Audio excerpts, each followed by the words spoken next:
लालची सास की लालच भरी कहानी। हाँ तो दिखाइए पंडित जी, कैसी लड़कियों की तस्वीर लाए हैं आप मेरे प्रणव के लिए। इस बार तो ऐसा रिश्ता लेके आया हूँ नयनतारा जी कि आप ना नहीं कह पाएंगी। ये देखिए। पंडित जी एक काली लड़की की तस्वीर दिखाते हैं जिसके नयनतारा बेइज्जती करने लगते हैं। आय हाय पंडित जी, ये कैसी लड़की दिखा रहे हैं? आपने तो मेरे दांत खट्टे कर दिए। मतलब इतनी काली।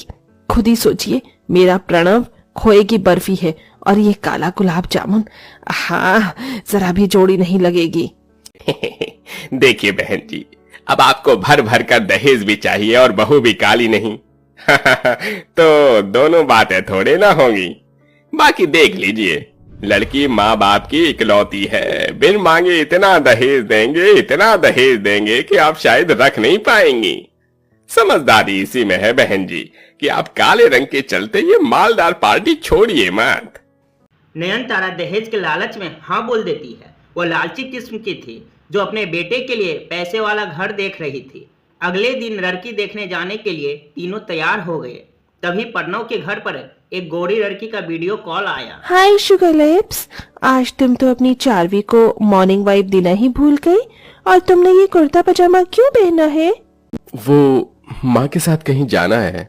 कहीं तुम्हारी माताश्री ने शादी वादी तो फिक्स नहीं कर दी? इतने में नयनतारा अंदर कमरे से आ जाती है जिससे प्रणव कॉल काट देते हैं। चार्वी, माँ आ रही है, मैं करता हूँ बाद में।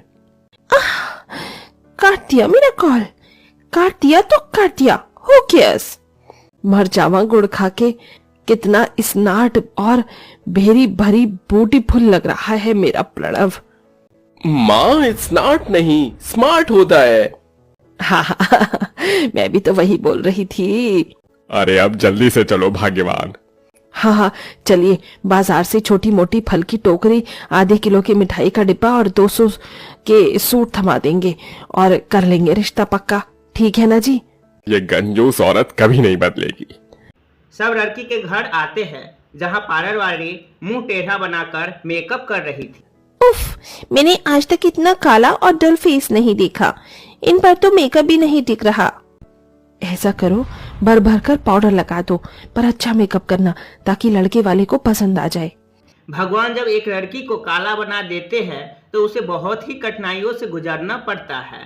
दुनिया वालों से ताने सुनने पड़ते हैं। बहन जी, भाई साहब, ये मेरी किरण है, मेरे दिल का टुकड़ा, मेरा सब कुछ इसी का है। ये सुनकर किरण की होने वाली सास की आंखें लालची रोमड़ी जैसे चमक जाते हैं। घर तो अच्छा खासा बना रखा है, ऊपर से ये काला खट्टा। इकलौती बेटी है, मुंह खोलकर दहेज के मांगना, इज्जतदार लोग लगते हैं खुद ही देंगे। बहन जी, क्या विचार किया आपने? हमारी बिटिया आपको पसंद तो है? अब बहन जी, हमें लड़की पसंद है, बस शादी की तैयारी कीजिए।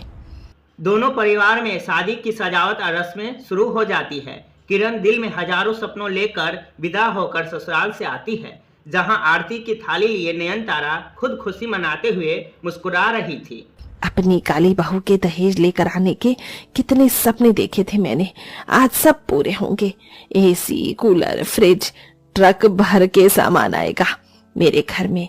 फिर इस पुराने से डिब्बे फ्रिज को मैं फेंक दूंगी, चलता भी नहीं, और मस्त एसी लगाकर अपने कमरे में मजे से सोऊंगी। मेरे मन में तो लड्डू फूट रहे हैं। इतने में दुल्हा दुल्हन की गाड़ी आ जाती है। नयनतारा आरती उतारती है। आजा आजा मेरी सांवली सलोनी बहू, अंदर आ। वैसे बहू, तेरे दहेज के सामान का ट्रक भी साथ आया होगा ना? दिख नहीं रहा। माँ, इसके कंगले बाप ने कोई दहेज नहीं दिया। लेकिन आप लोगों ने तो दहेज नहीं मांगा था। क्योंकि मुझे लगा था कि बिन मांगे ही बहुत कुछ मिल जाएगा। हे भगवान, ये शादी करके तो मैं फंसी गई। सास सर पटक लेती है और पंडित जी को भी कोसने लगती है। अरे बेड़ा गर्क हो तेरा पंडित। उस दिन तो बड़ी लंबी लंबी फेंक रहा था कि इतना दहेज देंगे। ये 4 स्टील के बर्तन और एक पेटी कपड़े के साथ हमारे गले डाल दिया इस काली कलूटन को। ससुराल के दरवाजे पर से ही काली बहू को सास और पति का तिरस्कार मिलता है। काली बहू के आंख से बहते आंसू को देखकर ससुर उसे समझाते हैं। बहू दुल्हन तो तू इस घर की बन गई, लेकिन अपने सास और पति के दिल में एक जगह तुझे खुद बनानी होगी, और ये बड़ा कठिन है। दे पाएगी ये अग्नि परीक्षा? हाँ बाबूजी, मैं कर दूंगी हर परीक्षा। सहमे हुए किरण पति के कमरे में आती है। जी, मैं अपना सामान कहाँ रखूं? रख दो मेरे सिर पर। मेरी जिंदगी तो तुमने बर्बाद कर ही दी, मगर मेरे कमरे में तेरे लिए कोई जगह नहीं है, समझी? अजी, मैं आपकी पत्नी हूँ। अग्नि के 7 फेरे लेकर आपने मुझे ये दर्जा दिया है। मेरा तो अपमान कर ही रहे हैं, कम से कम इस रिश्ते का तो मान रख लीजिए। इतने में सास कमरे में आ जाती है और इस बेचारी के बाल नोचते हुए बोली, क्यों रे कोयला खदान, क्यों मेरे बेटे का दिमाग खा रही है? आ, तेरी जगह मैं तुझे दिखाती हूँ। नयनतारा काली बहू को रसोई में पटक देती है। रात भर बेचारी काली बहू गर्मी में बेचैन होती रही। ऐसा कोई भी दिन नहीं बीतता जब उसे दहेज के लिए ताने नहीं मिलते। ओहो, इस गर्मी ने तो दुखी कर दिया है। अरे ओ काली कलूटन, शरबत मांगा था तुझसे, ला जल्दी। लाई माँ जी, ये लीजिए। एक घोट पीते ही गर्मी दिखाने लगती है। हाय हाय, ये शरबत भी कितना गर्म है। सोचा था मेरी काली बहू दहेज में फ्रिज कूलर तो लाएगी, मगर मेरे तो कर्म फूट गए। ऐसी काली बहू ब्याह कर जाकर मर क्यों नहीं जाती चुल्लू भर पानी में डूबकर। टूटे दिल से किरण चली जाती है। इधर प्रणव रात दिन जानवी से हंस हंस कर चैटिंग करते रहता है, जिससे नयनतारा दूसरी शादी की भी बात करते ही है। देख प्रणव, मैं तेरी खुशी चाहती हूँ बेटा। ये लड़की कितनी दूध जैसी गोरी है, तो इससे दूसरी शादी कर ले। लेकिन माँ, मैंने इसे मेरी पहली शादी के बारे में नहीं बताया। अरे कौन कह रहा है बताने को? इसके लिए तो तू गवारा है। इस काली बहू से तेरा तलाक करवा के मैं इसकी सौतन ले आऊंगी, और गर्मी का मौसम है तो मैं भी तो दहेज में कूलर फ्रिज मांगूंगी और मोटे मोटे गहने भी।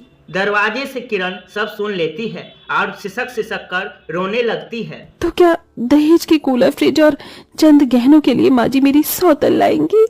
क्या दहेज के आगे दिल के रिश्ते का कोई मोल नहीं? अगले दिन दोनों चोरी चुपके जानवी के घर आते हैं, जहां नयनतारा उसके घर को घूर घूर कर देखकर बोलती है, कितनी ठंडक है यहाँ, काफी इम्पोर्टेड एसी लगती है, तभी तो इतना चिल्ड कर रखा है घर। पैसे भी तो मुझे लगे हैं इसमें, और गर्मी में मेरा दम निकलता है, एसी के बिना आदत नहीं। देखो बहू, तुम मुझे पसंद हो, बस दहेज में मेरे घर कूलर और डबल डोर का फ्रिज ले आना, और मोटे मोटे जेवर भी मेरे लिए। श्योर श्योर मम्मी जी, आपको मुंह मांगा दहेज मिलेगा, और ये रहे जेवर, देख लीजिए। अरे वाह, ये तो एकदम खरे सोने के हैं। अब तो बस चट मंगनी पट ब्याह करके मेरी बहू बनकर आ जाओ। माँ जी, ये शादी नहीं हो सकती। प्रणव, मैं इनकी पत्नी हूँ। किरण जानवी को सब कुछ बता देती है।